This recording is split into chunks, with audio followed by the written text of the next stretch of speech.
I can't work under this pressure. Dude, that is, what? Dude, I reckon that's the shot. Hey, what's going on? Hope you're having a shit one.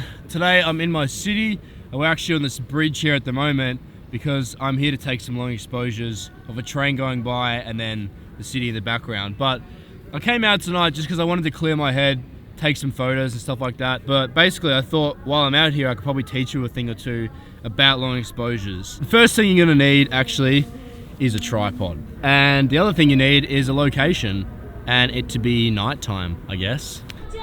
Yeah, I don't know what's going on here, but there's just like music that plays on this bridge from all different types of languages and stuff as well. So I think it's supposed to be like the multicultural bridge or something like that. Dude, setting up tripods can sometimes be so annoying, especially like if the bridge or whatever it is that you're shooting over is built really awkward. But it's got a great big pole on it. So I'm gonna try and put the tripod halfway on this. Yeah, good enough. Yeah, it actually does work. It works. I'm actually using the 24-70 f2.8 from Sigma, and I've chosen this lens because I didn't know what composition I was going to be using for this location. So I wanted to be able to like zoom in or zoom out if I needed to. A few things that you should be doing if you're going to be taking long exposure. First of all, once you've set up your composition, you want to flick your camera over to manual focus. Distraction. It's fucking... Dude, it is fucked. You know what? Like... we can also talk about it like afterwards, and then you can just use it as a voiceover. I might have to do that because this is fucked. Yeah, dude, this is fucked. Yeah. I'll put this in. I'll let our studio mic take this over. Hey, what up? Studio mic here. Just because there was all that chanting and stuff going on the bridge, I was having trouble explaining what you needed to do for a long exposure. You really want to be aiming to have a high aperture, so which means pretty much a higher number. Anything over f5.6 usually is going to do, and the reason why we do that is because the higher your aperture is, the more in focus everything's going to be. So when you're shooting on a low aperture like f2, f2.8, something around that sort of, pretty much anything below f4, you're going to have a lot of depth of field or that blurriness effect, as a lot of you will probably know. Especially if you're shooting something like buildings or a cityscape, you want to make sure that they're going to be sharp and in focus for your shot. So for my shot, I chose an aperture of f9, a shutter speed of 10 seconds and ISO 400. And the reason why it's at 10 seconds and not something longer like 20 or 30 seconds is because I'm actually taking 3 photos in the one shot after I press the shutter. So I've got my camera set on a timer, a 2-second timer. So as soon as I push the shutter, it's going to count 2 seconds and then take 3 10-second long exposure photos. That makes sense? You still with me? Okay.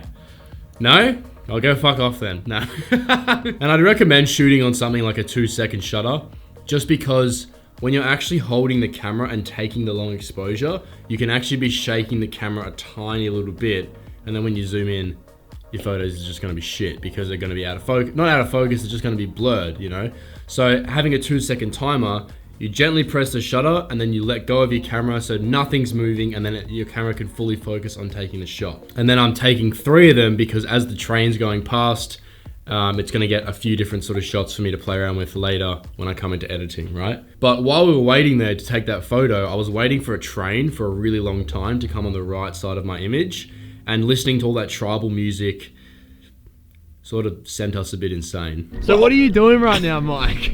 What's going on? Waiting for a train. So is it the chants that are making you go insane?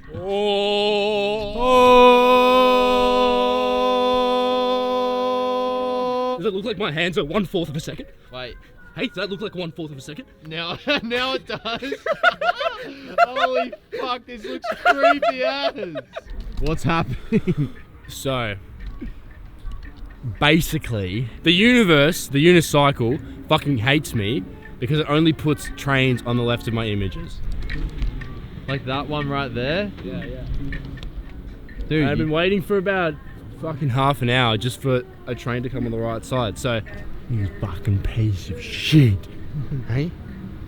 You're gonna take some long exposures for me tonight? Anyway, we're finally done with that fucking wretched bridge, the cursed bridge. Now we're gonna try something a little bit more advanced. So we're gonna be shooting with a subject, and that subject is gonna be my car.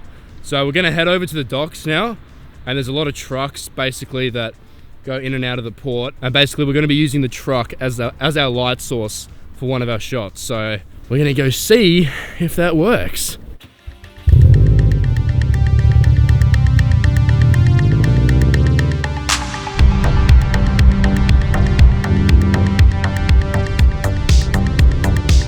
So hopefully we can get this shot before we get kicked out.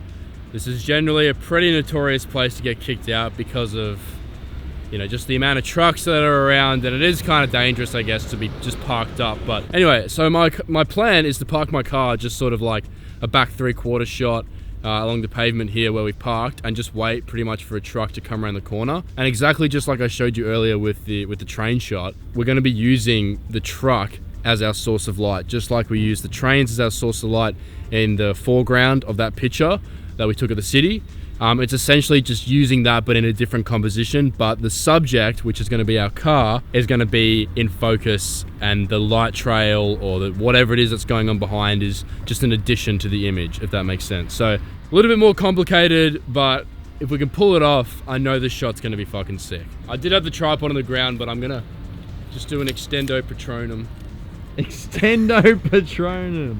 You like that one? Yeah, I did. That funny? Yeah. Good giggle? Yeah, good giggle. Fat giggle with Northern Borders. I do like my Harry Potter, so that was pretty fun. Okay, so just an important tip with car photography in general. If I'm shooting like a back 3/4 shot, which is what this is called right now, I want to have my camera in line with the rear bumper bar, which means, follow me, camera, right, in line, line, in line with the rear bumper, car's parked on this angle. That's, to me, gonna give you the most aesthetically pleasing shot. Fuck me, that's not loud at all, is it? Yeah.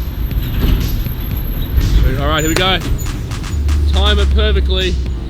No, don't slow down, speed up, what are you doing? No, too slow. Ah, I can't work under this pressure longer.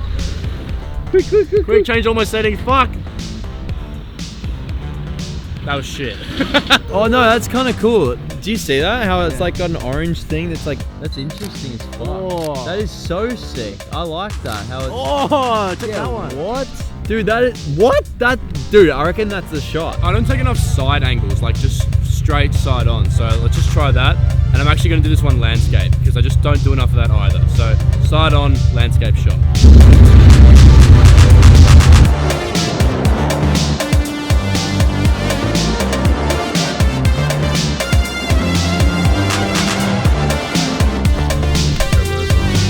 My favorite middle of the night, but whatever. That's the end of the photo shoot. It's like midnight right now. We've been shooting all night. I guess I'll just see you back in Lightroom and we'll edit these photos. Okay, so if we have a look at this shot, this is one that I've already merged together here in Photoshop. So as you can see, there's a whole bunch of different exposures that I've merged together. All I pretty much did is I opened everything up in Lightroom. You select them all, you right click, edit in, open as layers in Photoshop. It's gonna open them like this. You select all of them, and I mean, I always forget where it is, but you know, obviously if you know where it is, you can just go and find it. But I always go into help and just go auto align. You click auto align layers. You know, your photos might move just the tiniest amounts. That's why it's always good to auto align them. Once your photo's aligned, keep all of these selected, click lighten on your blend mode, and then it's gonna merge every single one of these together. And then if you look here, you zoom in, your photos are all perfectly aligned, okay? And then you can click save and then open it back up in Lightroom. So that's what I did for that one. I'm about to get into editing this photo, but let me show you the other photos we have first. This is the other final shot that I got. I'm actually really happy with this one. I've done a little bit of photoshopping to it, because if you see here, this is the edited version from Lightroom, and then I took it into Photoshop and got rid of a few things and added the stars in. Made the car a little bit lower and wider, just fatten it up, you know, just a tiny bit. This is the initial image, and always with car photography, especially if you're taking a long exposure, you're taking the initial shot. So that's the first shot or whatever. Then you take just a well-exposed normal photo, and then an underexposed photo for the lights. So when you come into Photoshop, you put it all together, if that makes sense. There's actually one more thing I could put down on the ground, which is the lights from this image. But for this particular image, I didn't think it worked. So I just put the tail lights and number plate lights in. Does that make sense? If you edit with presets, I'm not sure if all of you do, but I love editing with presets because I feel it just helps me give a base to my image and then I can sort of work from there. And I was actually having a little bit of a scroll and then I come over 7th Iris preset, Cine, and that was actually the original preset that I used to get this certain look. So if we come down to my history, there's my import, Cine, which is Liam's preset, change temperature, clarity, saturation, okay? And then I was just playing around with the colors here. All the colors making a huge difference, right? Add a graduated filter, up the exposure of the sky. And then I went around the whole car here with a brush tool. So your brush tool's up here, you click on it and basically you can just brush over whatever you want in your image and affect only that. And I brushed over the whole car just to get the natural silver color of the car back. Add a bit of vibrancy into it, and then I brushed the ground. I got rid of the saturation in the ground and up the clarity. That's like a thing I do in a lot of my car images. And then I went down into my camera calibration here, played around with a few of the saturations and colorways and everything like that, and you get to something like that. And then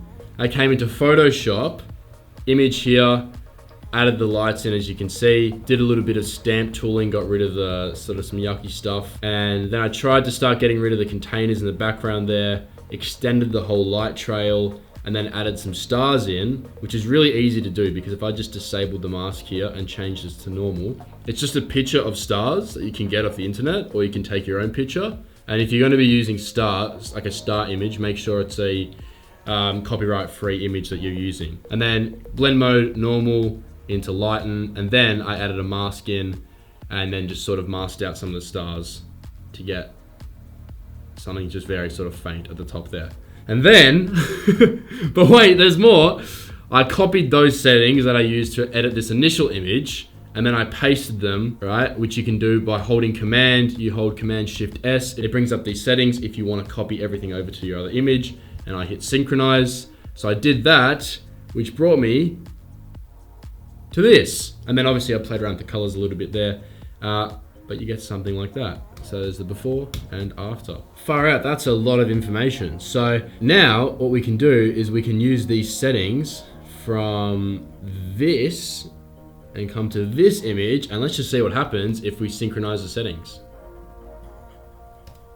Okay, nice. We'll fix the blue up first. That can come over a little bit more, and some saturation can come out. Play around with the luminance a little bit. I like that. I like the brightness of the luminance. Then orange. I feel like it could come over a little bit. I feel like it's too sort of bright of an orange. Some saturation can come out a little bit, and up the luminance a tiny bit as well. Before, after. Very nice. Let's bring it into Photoshop quickly. Now we're gonna get rid of this here. I'm thinking I could just grab all of this, Command T. What happens if I just drag it out? And then I'm gonna come into clone stamp. I don't know if this is gonna work. We're gonna click onto here first, and then there you go. That is how you hack the mainframe, ladies and gentlemen. So these pictures are all edited using Liam's preset, Cine. He sells that preset plus many more in a pack with my presets as well, or you can just get his if you want to. And we sell those all on streamline.store. So if you want to check out some of our presets, there's plenty to choose from on that website. I'm actually thinking about changing up the look on my Subaru. Here's a little bit of photoshopping I did, changing the car to black, getting the STI covers over the vents there, and also changing the wheels and lowering the car. So that's sort of what I'm thinking of doing potentially.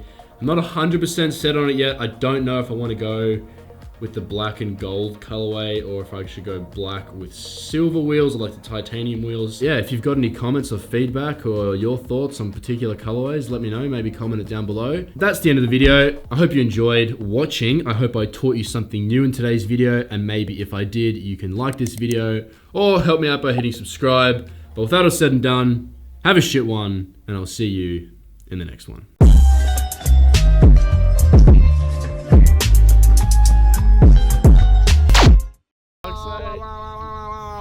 You turn into those people on the bridge doing the chanting.